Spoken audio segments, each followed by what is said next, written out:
Russia is trying to increase its pressure on Ukraine's coastline. While the activity in the Russian army has increased in the southern part recently, it is thought that the reason for this is the intense losses in the Black Sea.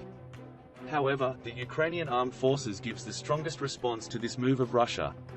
The Ukrainian Air Force proved to be alive once again on Saturday, destroying many important Russian equipment in its heavy airstrike on Russian troops. Ukrainian armed forces fighter jets destroyed 2 Russian Solnsepek heavy flamethrowers, according to a report by the Ukrainian Air Force released on Saturday. The Solnsepek, aka TOS-1A heavy flamethrower, is important and one of the rarest advanced heavy combat vehicles in the Russian arsenal's inventory. In the statement, it was said that the warplanes of the Ukrainian Air Force did a successful job and at least 12 Russian military equipment and 2 Solnsepek heavy flamethrowers were destroyed. TOS-1A Solnsepek heavy flamethrowers destroyed by MiG-29 fighter jets of the Ukrainian Air Force. These are characterized as battle monsters created with the aim of completely destroying their targets.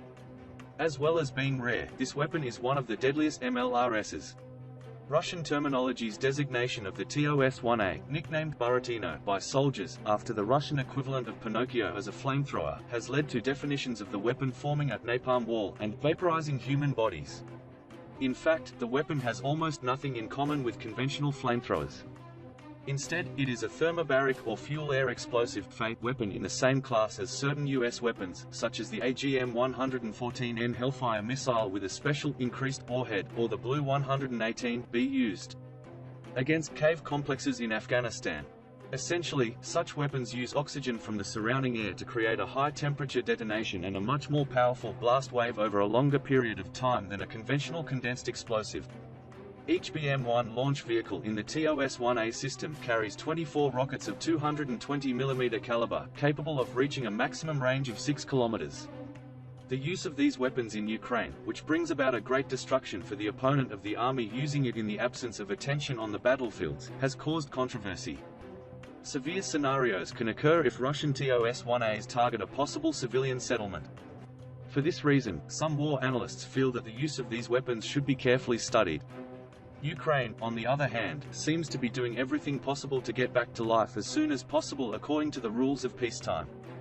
Ukrainian President Volodymyr Zelensky said this in a nightly speech on May 21. "We are doing everything we can to return to the rules of peacetime as soon as possible. I also express my gratitude to all those who have worked to make Ukraine a part of a united Europe.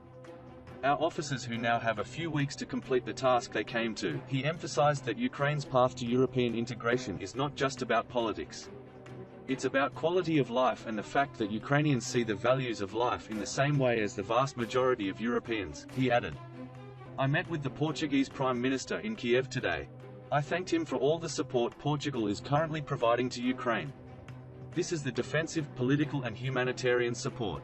He took refuge in Portugal," said Zelensky. According to him, he discussed with the Prime Minister of Portugal about the further strengthening of sanctions against Russia and the reconstruction of post-war Ukraine. Portugal is ready to participate in the reconstruction of Ukraine, in the reconstruction of Ukrainian schools and kindergartens, said Zelensky. "We hope that neither heavy war machines like the rare TOS-1A nor light weapons will be aimed at innocent people and innocent soldiers again. We hope that a permanent peace environment will be established in Ukraine as soon as possible.